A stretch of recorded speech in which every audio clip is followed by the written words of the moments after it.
turagushimiye kandi turaguhimbaje mwami wacu Yesu Kristo, tugushimira ineza n'uburinzi bukomeye watugiriye. Ubwo twaryamye turi mu ijoro cy'urupfu wabanye natwe, uturinda imitego yose y'umwanzi, uturinda tutari beza, ahubwo uturinda kubw'umuhini imbabazi zawe. Izina ryawe rihabwe icyubahiro.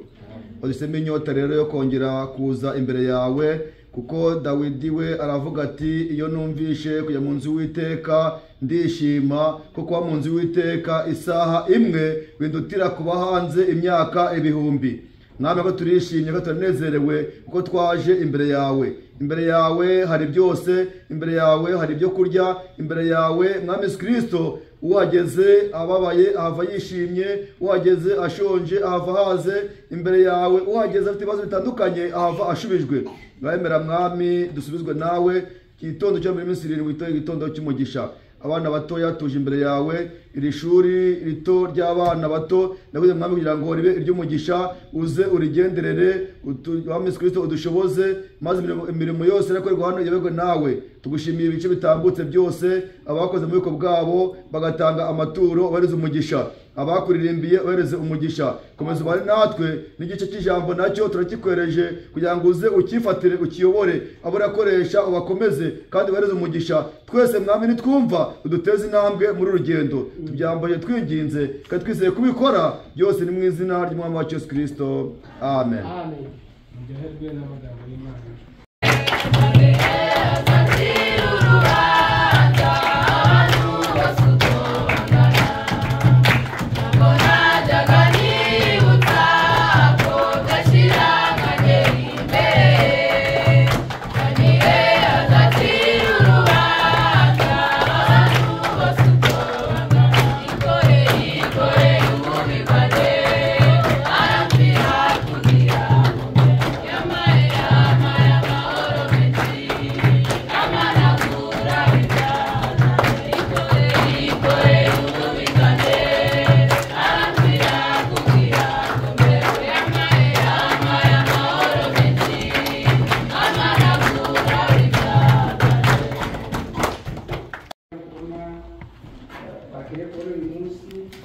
nyamara ntabwo babashije kubibona, ariko twebwe Imana tugiriye neza irawuduhereza, none turacyagomba kumuka abazima kandi imbere yayo.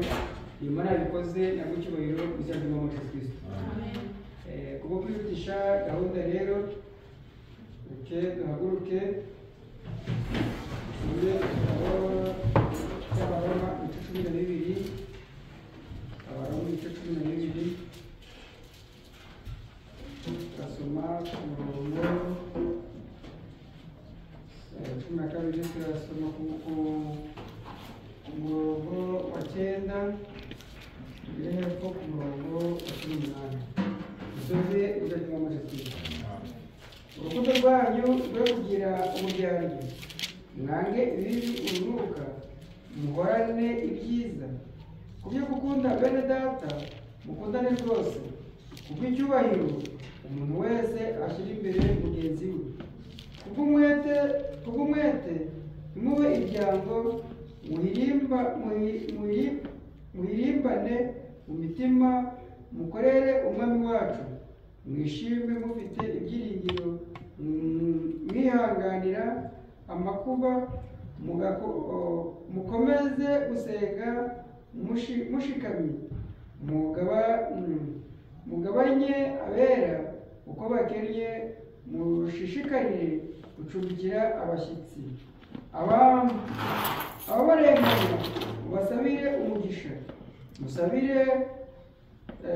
mubasabire ntimubavume. Mwishimane n'abishima, murirane n'abarira, muhuze imitima, ntimukarakarire abakomeye, ntimukarakarire ibikomeye, ntimukararikire ibikomeye, ahubwo mwemere kubana n'aboroheje. Ntimukiyite abanyabwenge, ntimugature umuntu inabi yabagiriye. Mwirinde kugira ngo ibyo mukora bibonekere abantu bose ko ari byiza. Niba bishoboka murwanye uruhande, mubane amahoro n'abantu bose. Amen. Dusenge. Uwiteka Mana ushobora byose, Uwiteka Mana nzima, turagushimye kandi turaguhimbaje, izina ryawe niragucyubahiro. Dushimishwa nuko ukomeje kubana natwe, tukaba tugeze muri amasaha Uwiteka ku manywa y'ihangu, tukaba turi imbere yawe, uri icyubahiro mu izina ry'Umwami Yesu Kristo. Itariki yacu Mana ushobora byose, turagusabye kugira ngo umwuka wandikishije aya magambo abari buza uyasobanure, kuko byanditswe ko inyuguti yicisha ariko umwuka agatanga ubugingo. Umwuka utanga ubugingo naze adusobanurire tubone ubugingo muri iri jambo mu izina ry'Umwami Yesu Kristo. Naho Satani yatuma tutakumva, Satani y'uburangazi, Uwiteka tunesheje mu izina ry'Umwami Yesu Kristo. Urubane natwe kandi utuyobore, utangire kandi uheruke, bigusabire nzi kukoze mu izina ry'Umwami Yesu Kristo. Amen. Kwicara. Imana rero itugire neza muri iki gitondo, iduhereje kuba turi imbere yayo, ibere mu cyubahiro mu izina ry'Umwami Yesu Kristo. Kandi Imana kutayishima ukura ubwenge. Nubona ubyutse wakwirambura ukumva yuko uri muzima, uzajya ushima Imana kuko harabirambura, bakwirambura akajya gusanga yarwaye, cyangwa se akaryama akagendera ko ntiyongere kuboneka umwuka w'abazima. Rero udashima Imana ubyutse, udashima Imana igihe cyo gukora ibitangaza, burya ubuhemutse cyangwa se ubukoze icyaha, kuko uba wibagiwe wakubojejeho. Nujya kuryama uzavuga ati igihe ngiye kuryama, nyamara hari abandi batariho. Nubwo uvuga ati Imana urakoze kuba ko mbitse amahoro, kuko abandi bo hari benshi barazana batakiriho, sibyo? Imana rero ukomeze ibamugisha mu izina ry'Umwami Yesu Kristo. Naho mu byo tuganiriye, aho bitubwiye ngo urukundo rwacu rwo kugira uburyarya, sibyo? Urukundo rwacu rwe kugira uburyarya, mwanga ibibi urunuka, muhorane ibyiza. Mwanga ibibi, urunuka, ahubwo duhorane iki? Ibyiza. Urukundo rwacu rwe kugira uburyarya, kandi duharanire kugira ngo tubone ibyiza. Sibyo? Kuharanira kubona ibyiza ni ukuva mu byaha, wamara kuva mu byaha nibwo uharanire kubona ibyiza, kubera yuko ibyaha nibyo bituma tudashikira ubwiza bw'Imana. Amen. Ubwiza, ibyaha byo dukorera mu mubiri, kubeshya, urwango, gusinda, gusambana n'ibindi byaha byinshi bitandukanye, ni ibyo bintu bituma tudashyikira ubwiza bw'Imana. Ikiri kubikana ni iki? Ni uko kugira ngo uharanire ibyiza ubibone, uzabiharanira kubera ko waretse ibibi. Nureka ibibi, abo mungana, urungano rwawe, aburuta, abakuruta bazajya babona ko uri umwizera nyakuri. Imana yacu ibamugisha mu izina ry'Umwami Yesu Kristo. Ni iki gituma umuntu abura amahoro? Niwumva ukabona ukura amahoro, hari impamvu zabyo zabitumye ubura amahoro. Tujyana. Yego, ushobora kubura amahoro bitewe n'uko ari uburwayi. Ibyo byo ari uburwayi. Iyo ari uburwayi, usaba Imana kugira ngo igukize, cyangwa uhamagarira bagenzi bawe, cyangwa natwe n'abantu bose, bakaba narwaye, none mu nsengere Imana igize. Ariko abantu bashobora kubura amahoro bitewe n'ibyaha. Abantu bakabura amahoro bitewe n'ibyo bakoze. Iyo wakoze icyaha, ingaruka y'icyaha byanga kundi kugeraho. Yashobora ikugeraho uri hano kuri iyi si, kandi ku iherezo ukazabura n'ubugingo buhoraho. Bivuga iki? Bivuga yuko kwibera muri Yesu Kristo ariko arimo haboneka ibyiza, kandi arimo haboneka iki? Amahoro. Uko biri kutubwira ngo umwami wacu ni umwami w'iki? W'amahoro. Niba ubuze amahoro, ni uko wagiye ugakora ibyawe udatekereje ufite umwami w'amahoro. Imana yacu ibamugisha mu izina ry'Umwami Yesu Kristo. Biratubwira ngo ku murongo wa 12 biratubwira ngo mwishimane n'abishimye, mwishime mufite ibyiringiro, mwihanganira amakuba, mukomeze gusenga mushikana. Mukomeze gusenga mushikana. Ni ukuvuga ngo niba ubanye n'abandi amahoro, kandi ugasenga ushikanye, kandi ukirinda ibibi, ni ukuvuga ngo iteka ryose uzahorana ibyishimo. Imana yacu ibamugisha mu izina ry'Umwami Yesu Kristo. Ibyishimo, iyo umuntu yishimye aririmba. Kuri ko Yakobo, mu gitabo cya Yakobo bari kuvuga, mu gitabo cya Yakobo bari kuvuga ngo wishimye aririmbe, urwaye nawe atumira abakozi bamusengere, bamusize amavuta, kandi azahabwa gukira mu izina ry'Umwami wacu Yesu Kristo. Bibiliya iri kubivuga. Rero tuvuge ko uwishimye agaragazwa no kuba aririmba, agaragazwa no kuba ibyo akora yumva atarakaye. Nubona urakaye, bukira urakaye, Imana izakureba no kutari umwana wayo. Tukujyana muri iyi si ushobora guhura n'ingorane, ariko izo ngorane ntabwo zakagombye gutuma urakara kugeza igihe cyo bwirira. Kuko biri kuvuga ngo nurakara ntukiri ikirakaye. Tukujyana ahubwo ushireye icyakurakaje ni iki, hanyuma uvuga uti icyandakaje cyaturutse kuri Satani. kandi ibyo tubwiye ngo turwanye satani nayo izaduhuka. Marachi bamugisha mu izina ry'umwami Yesu Kristo. Satani icyo ashaka ni iki? Ni ukudukura mu ibyo byishimo, ni ukudukura mu byo byiringiro by'uko tuzabona ubugingo buhoraho. Tubujyana mbese muri wowe ibyiringiro byo kuzazamurwa mu ijuru ukavuga ati ntabwo mbizi ko nzagenda. Ibyo byiringiro satani akagira gute? Akabigukuramo. Satani gukura mu ibyo byiringiro ukaba uri nkokore kuza gusenga hano akaba ntacyo bimaze ari gukora umuganda. Tubujyana kuko niba tuza tuzinduka tuje gusenga ni uko duharanira twifuza kuza mu rwego rw'Imana, sibyo? Twese tuza gusenga twifuza kugira ngo Imana itugire neza tuzabona ubwami bwayo. Nuza gusenga rero kubera ko mama wawe asenga, ubwo mama agiye gusenga nanjye kagiye kujya gusenga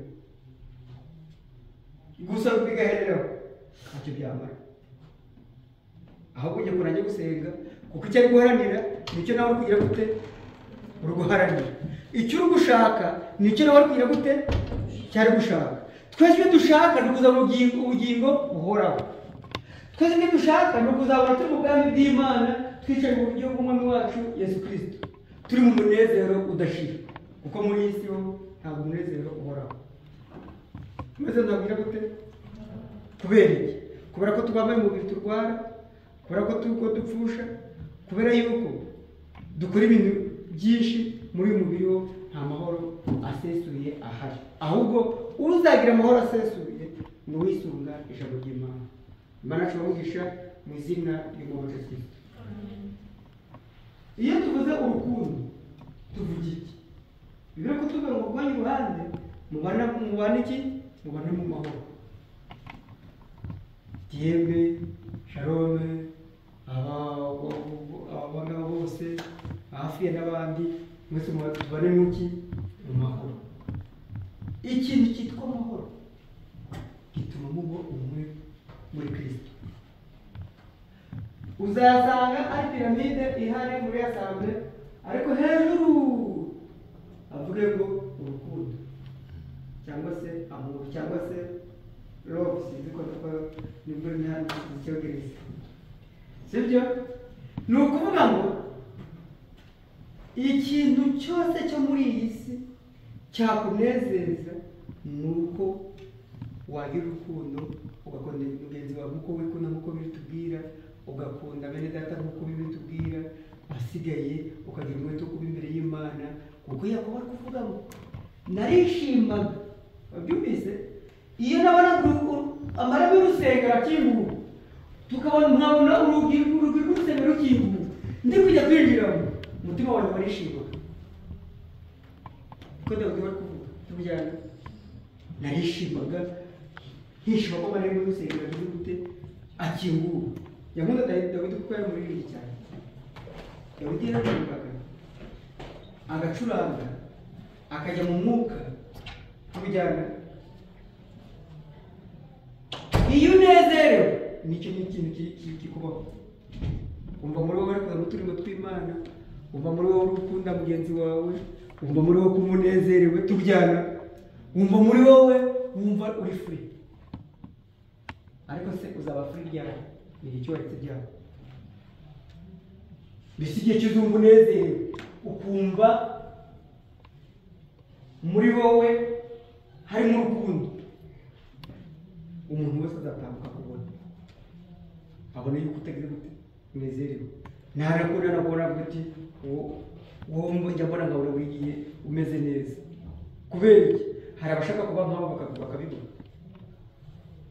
Tubujyana. Hari abifuza kuba nkanjye bakavuga ati kubera iki wowe tubona utandukanye natwe? Nibyo.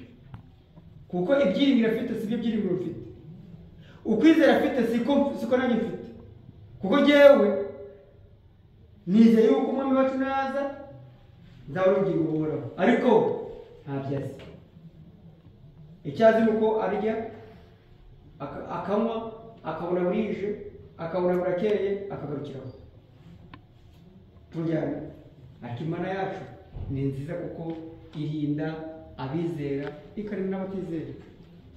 Ariko irinda abatizera idashaka ko hagira n'umugira gute urimbuka, ahubwo ko bose bazabona Imana. Ariko ko kwinagira imitima kwabo bigatuma nta byiringiro bafite. Imana yacu bamugisha izina ry'Umwami Yesu Kristo. Tugiye kuganiraho gatoya tutamukeya, tugira ikibazo yuko iminota tuganira namwe ari mike, ariko nubwo yaba ari mikeya, iyo uvuye hano wumva ijambo ry'Imana kandi ibyo tuvuze nibyo no mu makuru bagira gute ibyo bavuga. Bazagusomera Bibiliya, bazakubwira ibyo abahanuzi ba kera. Nta muntu uzakuzanira ibishyashya, nta bishyashya bihari, kuko Salomo ari kuvuga ngo ibyahozeho kera mu mubwiriza igice cya kera, ibyahozeho kera nibyo bizongera kugira gute kubaho. Ntawazabibwira izaduka rero kujyana. Kera habaga abizera hakaba n'abatagira gute n'abatizera, habaga abarimbuka hakaba n'abakira tujyana, bagakizwa n'ubugingo n'Uwiteka, abandi Uwiteka akabatsembera yuko banira kumvira ijambo ryayo. Imana yacu bamugisha mu izina ry'Umwami Yesu Kristo. Urukundo ruva ku Mana. Biri kutubwira mu Makorinto ibice 13 turi basoma umurongo wa 4 kugeza kwa 8. Biri kutubwira ngo urukundo rurihangana, urukundo rukagira neza kujyana. Bibiliya ikatubwira ngo guhanura kuzashira, kuvuga indimi nabyo bizagira iherezo, ariko urukundo rw'Imana ruzahoraho iteka ryose. Urwo rukundo ruzahoraho iteka ryose nibwo nanjye mbifurije muri kino gitondo mu izina ry'Umwami Yesu Kristo. Urukundo ruzahoraho iteka ryose. Apara oya gukunda diyeme kubera yuko hari icyo yaguhaye, no. Oya gukunda ariyo twende emerance. Oya kuvuga ngo ukunda emerance kubera yuko kuvuga ati ko yampaye iki reka n'umukundo igihe atazakigoza agenda gute nabirangiye. Ijana Imana yacu ari Umwami wacu yaradukunze arimo aratanga n'ubugingo bwe kujyana mu mwanya wacu wo gupfa, apfa mu kintu cyacu. Sedukuze cyane. Bireka tubwira muri Yohana 13:16 ati kubera ko Imana yadukunze cyane byatumye atanga umwana we w'ikinege kugira ngo uwizera wese atarimbuka ahubwo ahabwe ubugingo buhoraho. Uwizera wese atarimbuka ahubwo ahabwe ubugingo buhoraho. Uwizera rero burya ni uhabwa ubugingo buhoraho. Kubera iki? Umwami wacu yaradukunze kandi biri kutubwira uko nanjye nabakunze, uko nabakunze namwe mukundane. Niyo tegeko ryo muhaye tukujyana. Uko nabakunze namwe mugende mukundane, niyo tegeko rishya. Bivuga iki? Bivuga ngo niba ukunda mugenzi wawe uko wikunda uba ushoboje byose. Kuko ukunda ntiwamunegura, ukunda wamutuka, ukunda wavuga ati nabonye akantu keza, ako kantu nabonye cyangwa se mfite muri nawe ngagurira. Kubera iki? Kubera ko umukunda, icyo ufite nawe cyo wakunze wumva nawe uri bukimugira gute urakimuhaho. Tujyana. Imana yacu ibamugisha mu izina ry'Umwami Yesu Kristo. Amen. Urukundo rw'Imana ni rwiza. Bibiri kutubwira ngo n'abapagani nabo barakundana. Abapagani nabo barakundana. Uyu bari mu kabari aragura muri icupa, arasoma agahereza mugenzi we, undi agahereza mugenzi we, bakabuza uvanga bakagira gute bagasangira. Ariko ibyo ntacyo byagira gute yabagezaho. Ntabwo bazaba urugingo buhoraho. Ni ukuvuga ngo bakunda urukundo nyine rw'iby'isi. Ariko twebwe Imana tugire neza kuko dukundana kandi turi amagambo yayo ibiryo ry'Imana Yesu. Ari umugabo witwa Yonatani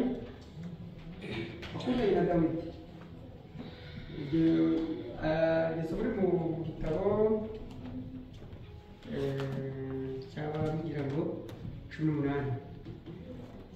abami babiri 18 ndumva ariho bikaze nka birebe abami ba mbere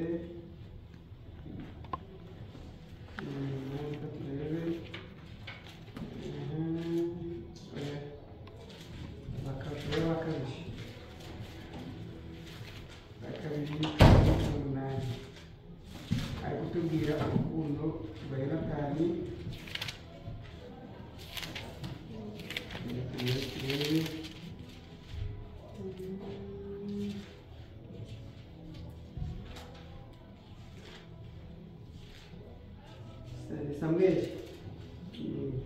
Samweli wa mbere 18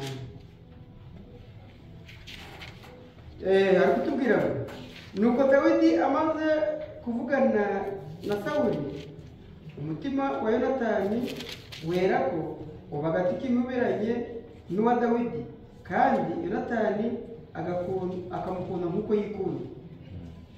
Amen. Dawidi uyu nguyu yahamagawe na Sawuli kugira ngo aze ajye mucurangira kuko yafatwaga n'amademo. Babyumvise? Afatwa n'amademo, yafatwa n'amademo akavuga ati biragenda bite. Noneho umwe mu bagaragu aravuga ati nyamara kwa Yesayi hari umugabo witwa Dawidi kandi uwo Dawidi aba mu mwuka w'Imana. Ubwo aba mu mwuka w'Imana genda umutumeho igihe imyuka mibi izajya igufata tukujyana azajya gucurangira